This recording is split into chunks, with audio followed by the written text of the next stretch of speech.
Terceiro ano, vamos para mais um vídeo aula sobre literatura, agora com a história da literatura. Espero que todos vocês estejam bem. Vamos lá. Com todas as outras artes, a literatura, ela reflete as relações do homem com o mundo e com os seus semelhantes, certo? Na medida em que essas relações se transformam historicamente, a literatura também se transforma, pois é sensível às peculiaridades de cada época, aos modos de encarar a vida, de problematizar a existência, de questionar a realidade, de organizar a convivência social. Ok? Por isso, as obras de determinado período histórico, ainda que se diferenciem uma das outras, possuem características, comuns que as identificam. Essas características dizem respeito tanto à mentalidade predominante na época, quanto às formas, as convenções e as técnicas expressivas utilizadas pelos autores, certo? Chamamos de escolas literárias os grandes conjuntos em que costumamos dividir a história da literatura. Essa divisão tem uma função sobretudo didática, ajudando-nos a compreender as transformações da arte literária ao longo do tempo, certo? A história da literatura portuguesa, ela divide-se em 3 grandes períodos. A era medieval, no final do século XII ao século XV, a era clássica do século XVI ao século XVIII e a era romântica do século XIX até hoje. Certo, gente? Tranquilo, né? Então vamos lá. As tentativas de classificar as obras literárias em gêneros são muito antigas, certo? Remota a Platão e Aristóteles. A tradição fixou uma classificação básica em 3 gêneros, que englobam inúmeras categorias menores, comumente chamadas de subgêneros, que são esses que vocês estão vendo: gênero narrativo, gênero lírico e gênero dramático. O gênero lírico se faz, o mais das vezes, em verso, mas os outros 2, o narrativo e o dramático, também podem ser escritos dessa forma, embora modernamente se prefira a prosa, certo? Agora, nós estamos vendo, os tipos de narrador. Gente, para contar uma história, o narrador pode se posicionar de maneiras diversas. Assim dependendo da perspectiva do narrador, uma obra literária, ela pode ter foco narrativo em terceira pessoa, ela pode ter foco narrativo em primeira pessoa, o narrador-personagem, ela tem o observador e o onisciente, certo? O foco narrativo em terceira pessoa é quando o narrador é apenas uma voz que não se identifica, em outras palavras, quando o narrador não é personagem. Já o foco narrativo em primeira pessoa, o narrador-personagem, é quando o narrador é uma das personagens que vive a história. O narrador, ele pode ainda ser o observador e ele também pode ser o onisciente. O observador é quando ele apenas narra um ponto de vista exterior com quem presencia ou testemunha o acontecimento. Já o onisciente é quando ele conhece e revela o interior das personagens, dos seus pensamentos e das suas emoções. Gente, a questão do gênero, do nível da sonoridade, no nível das imagens, do nível conceitual, é sobre as características do gênero lírico, certo? Com relação ao nível da sonoridade, a estruturação melódica e rítmica do poema, ou seja, a métrica, as rimas, os jogos de palavras, as alterações, a sonância, por exemplo, veja diante das noções da versificação e da figura de linguagem. Já no nível das imagens, é questão das figuras de linguagem mesmo. E o nível conceitual é o pensamento, o desenvolvimento ao longo do poema. Ok? Vamos lá. Na obra dramática,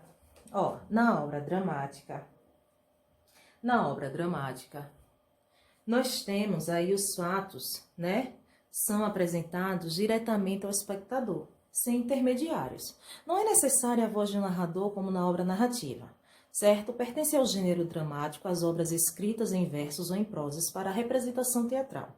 Assim, embora o texto passe a ser objeto de leitura, sua realização plena, enquanto obra de arte, só pode ocorrer no palco, gente. onde cada personagem é representada por um autor, né, que vive ou revive o papel em cada novo espetáculo, certo? Vamos lá. As noções da versificação. Gente, olha, a intensidade expressiva da obra lírica existe um trabalho muito especial do poeta sobre a sonoridade do texto. Vejamos aqui alguns exemplos básicos da versificação e da estrutura de um poema, enquanto lemos um dos mais conhecidos sonetos de Camões, né? Amor é fogo que arde sem se ver, é ferida que dói e não se sente, é um contentamento descontente, é dor que desatina sem doer. É um não querer, mas querer bem, né? Bem querer, né? É um andar solitário entre a gente, é nunca contentar-se de contente, é um cuidar que ganha sem se perder.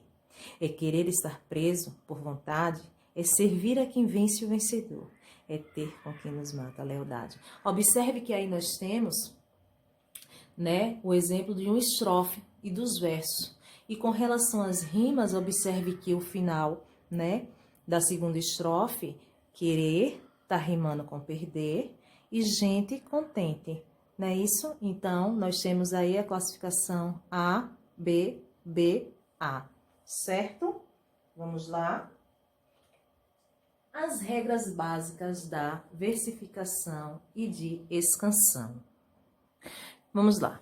Contam-se as sílabas até a última tônica. Assim, se o verso termina por palavra paroxítona ou proparoxítona, sobram, respectivamente, uma ou duas sílabas finais, certo? Que não entram na contagem. Considera-se também sempre a pronúncia, nunca a grafia, certo? Das sílabas. Assim, a vogal final de uma palavra, ela pode unir-se à vogal inicial da palavra seguinte, em uma única sílaba, como normalmente ocorre em nossa pronúncia. A partir dessas duas regras, podemos deduzir que a sílaba métrica não coincide com as sílabas gramaticais, ok? Vamos agora para as figuras de linguagem. Vamos lá. As figuras de linguagens, né? As figuras de linguagens. As figuras de linguagem, a linguagem literária, distancia-se da linguagem comum para obter efeitos expressivos mais intensos e surpreendentes. Camões, por exemplo, poderia ter escrito simplesmente o amor é muito contraditório, ou o amor é um sentimento intenso, que nos traz dor e sofrimento, ou ainda, o amor ilumina e queima, mas não os percebemos. O amor consome, mas é invisível, e assim por diante. Nenhuma dessas frases poderia ter força expressiva de amor é um fogo que arde sem se ver. Verso que desloca, acumula e condensa tantos significados que por mesmo séculos depois de escrito mantém toda a sua intensidade poética. Certo, gente? Preste atenção. Seguindo a classificação didática, né, comum, agrupamos agora as principais figuras em 3 tipos, que são as figuras de palavras, né, as figuras de construção e a de pensamento. Começando com a figura de palavras ou tropos, né, metáfora. Gente, em sentido escrito, é a substituição de significado de uma palavra por outra, a partir de uma semelhança. Disso resulta a acumulação de 2 significados diferentes da mesma palavra, certo? Aí o exemplo que eu tenho aqui sobre metáfora. O personagem do livro tem coração de pedra. Em vez de dizer que o personagem do livro é insensível, podemos comparar o seu coração com uma pedra, para expressar o quanto ele é duro. Essa comparação implícita dá mais ênfase à beleza da frase, certo? É a mesma coisa de dizer, Gabriel é um gato. Subtende-se que é a beleza felina, né? Lucas é um touro. Subtende-se a força do touro, certo? Vamos lá? Catacrese é a metáfora gasta, inexpressiva, mas necessária por falta de palavra apropriada para designar determinada coisa. É o que eu digo a vocês, o que estou mostrando para vocês. O pé da mesa estava quebrado, né? Descasque 2 dentes de alho para a comida, né? A cabeça do prego está torta. A asa da xícara quebrou-se. Sentou-se no braço da poltrona para descansar. Então, todos esses exemplos são, né, exemplos de catacrese. O pé da mesa, né, 2 dentes de alho, a cabeça do prego, a asa da xícara, braço da poltrona, braço do sofá, certo? São exemplos de catacrese, ok? Vamos lá? Comparação. Vamos agora para a comparação. Comparação é a relação de semelhança que se estabelece entre dois termos de sentidos diferentes, por meio de uma conjunção, certo? Olha só, meu irmão é teimoso como uma mula. Olha aí a conjunção como. Seus olhos brilhavam que nem esmeraldas. Nunca me envergarei e tal qual uma árvore morrerei de pé, certo? Aí vocês estão vendo exemplo claro de comparação. Com relação à personificação ou prosopopeia da no mesmo, consiste na atribuição de características, sentimentos e atitudes humanas a animais, a vegetais ou seres inanimados. Observe, o cachorro dizia a todos seus amigos, O cachorro dizia a todos seus amigos, animais, para fazerem silêncio. Veja só, o cachorro pedindo silêncio. Interessante, né? Vamos lá. O gato disse ao pássaro que tinha a asa partida. A cadeira começou a gritar com a mesa, ou seja, é quando passa a existir vida, a seres inanimados, a seres não reais, certo? Vamos lá para a sinestesia. Gente, é o cruzamento dos sentidos humanos, com relação à audição, à visão, ao tato, ao olfato, ao paladar, certo? É a fusão de sensações diferentes numa só impressão. Olha os exemplos. Sua voz soava docemente pelo salão principal. A visão fria da morte tomava conta de todos. O cheiro doce da infância estava naquelas fotos. Soava docemente a questão da audição, paladar. Visão fria, visão e paladar. Cheiro doce, olfato e paladar. Certo? Vamos lá. Vamos agora para a metonímia, que ainda faz parte das figuras de palavras.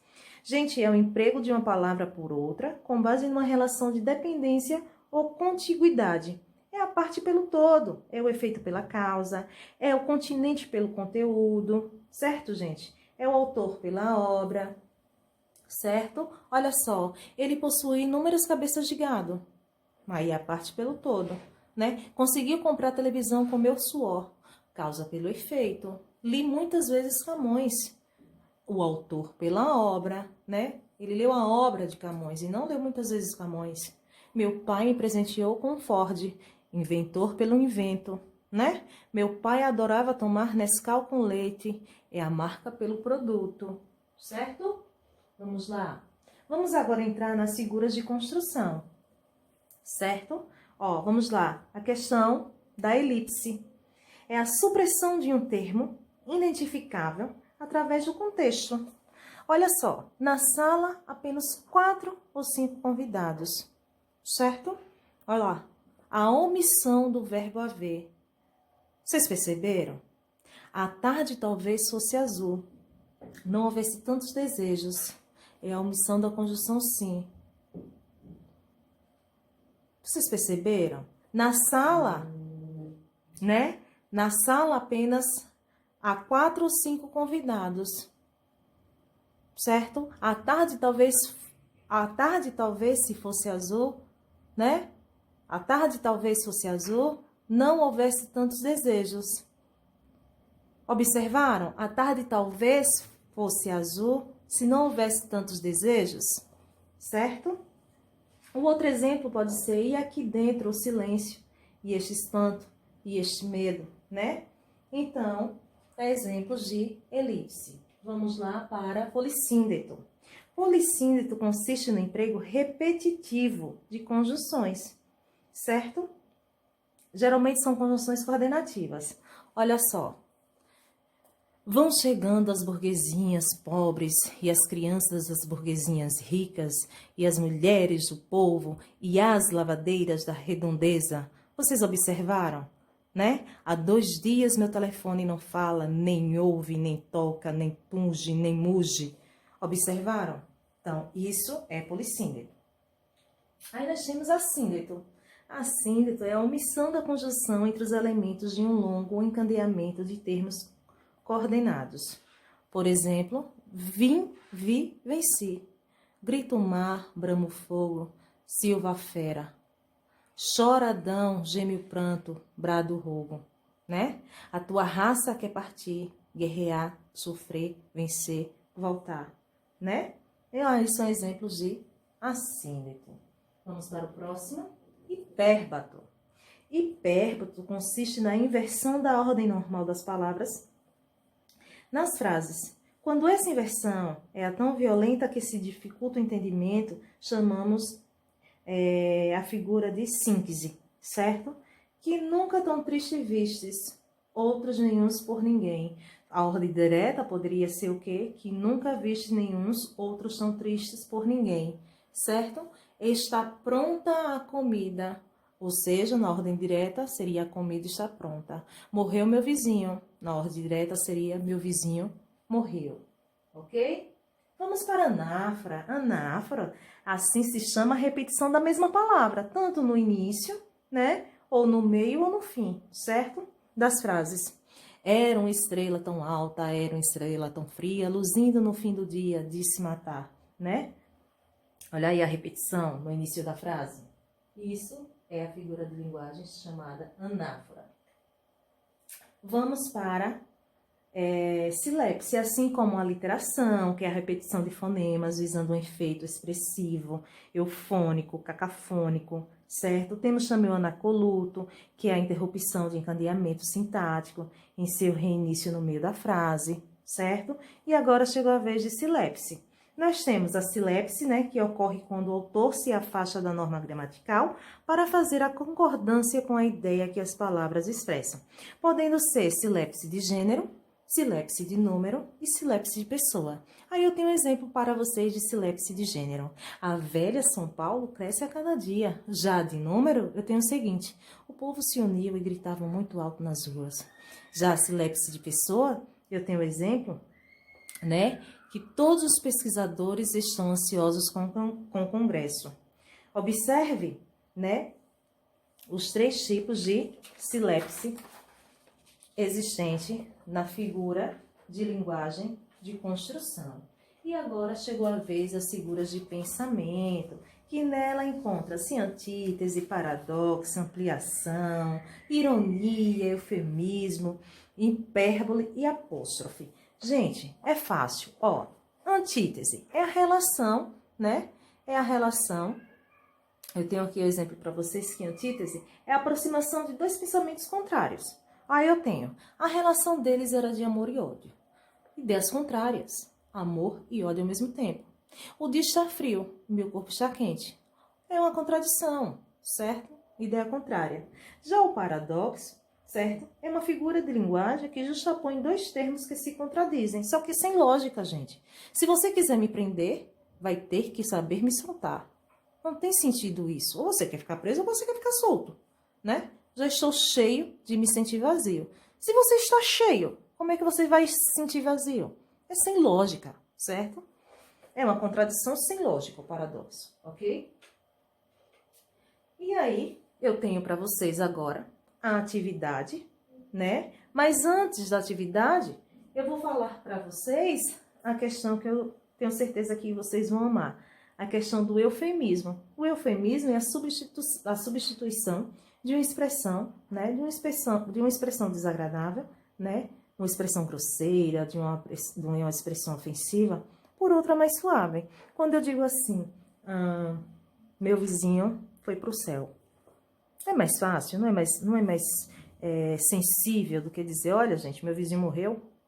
Fica pesado, né? Fica forte, né? Hipérbole é aquela questão do exagero, né? Ai, chorei um rio de lágrimas. Gente, a pessoa chora muito, mas dizer que chora um rio, nananina, não. É o exagero.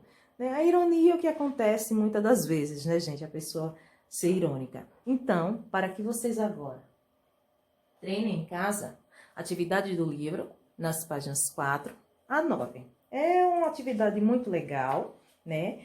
Fala sobre a história da literatura, né? A história da arte da literatura, a história da literatura e das figuras de linguagem, certo? Fiquem com Deus e até a próxima aula. Tchau, tchau.